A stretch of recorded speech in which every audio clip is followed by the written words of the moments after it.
COP29 concludes with climate finance deal. The UN Climate Conference in Baku, Azerbaijan, concluded on 24 November with an agreement calling on developed countries to deliver $300 billion per year to developing countries by 2035 to drastically reduce greenhouse gas emissions and protect lives and livelihoods from the worsening impacts of climate change. I had hoped for a more ambitious outcome on both finance and mitigation to meet the great challenge we face, UN Secretary-General Antonio Guterres said in his statement on COP29. But this agreement provides a base on which to build. Tackling disinformation.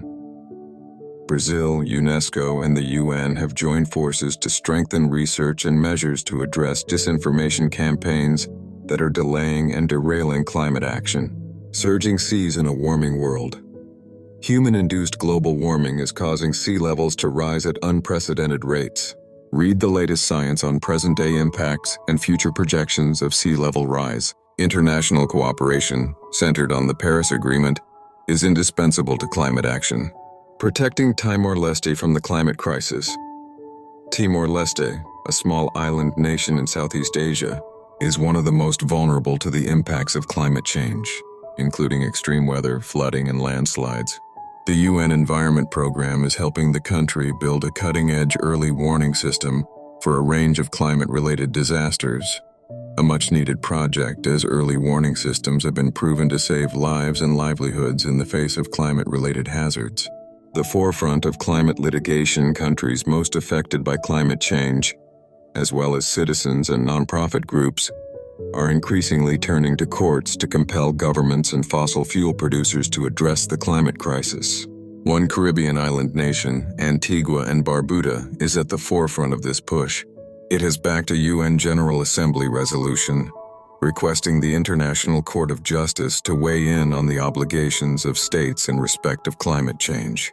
Climate and conflict in South Sudan. In South Sudan, climate change-related extreme weather, droughts, and flooding are destroying agriculture, deepening food insecurity, and exacerbating existing conflicts. Integrating climate peace and security analysis into peace-building efforts is a crucial aspect of the UN mission in South Sudan's efforts to address key drivers of conflict. It also provides avenues for building sustainable and lasting peace, holding the front line against desertification.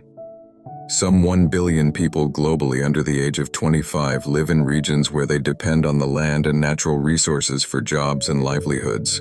But their future is increasingly under threat due to desertification and land degradation. Testing floating mangroves in Fiji. What if mangroves could float? If so, their narrow range in the space between land and sea could be widened to include vast stretches of the surface of the ocean, bringing big benefits.